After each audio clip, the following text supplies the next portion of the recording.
Now to devastating images out of Nepal. Hundreds of people are missing following catastrophic flash flooding.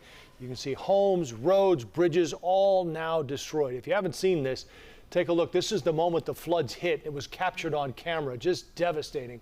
Now crews are using construction equipment to try to rescue survivors. There are about 15,000 Nepali Americans in Chicago, some awaiting word of family members who haven't been heard from since the devastating flood. Political reporter Chris Ty here now with the latest on how rescues are unfolding in that area and how Chicagoans can help here. Yeah, this happened at around 10 o'clock Chicago time last night. What happened?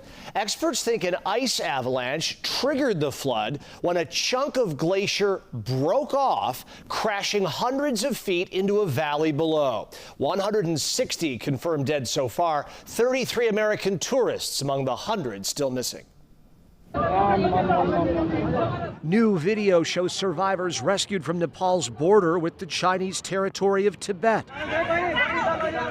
The Himalayan mountains dotted with deep valleys and narrow gorges, making rescue operations tough. So many people died, looks like, because government cannot do very short time frame. They cannot figure it out how many dead. Bala Gamiri leads Chicago's Nepali Cultural Center. He says at least one Chicago family fears their loved ones among the dead. Their grandparents are missing. That's what I just heard in 15 minutes back.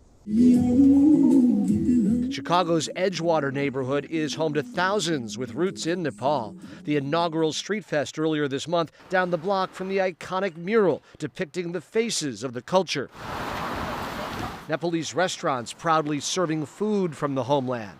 On display here at Kathmandu Cafe on Broadway, videos of the majestic mountains and glaciers that gave way to this tragedy. It is so shocking news. We never thought that this news is going to come. A story still unfolding with roads, bridges, and power plants decimated. The region's future hangs in the balance as the race to save lives continues.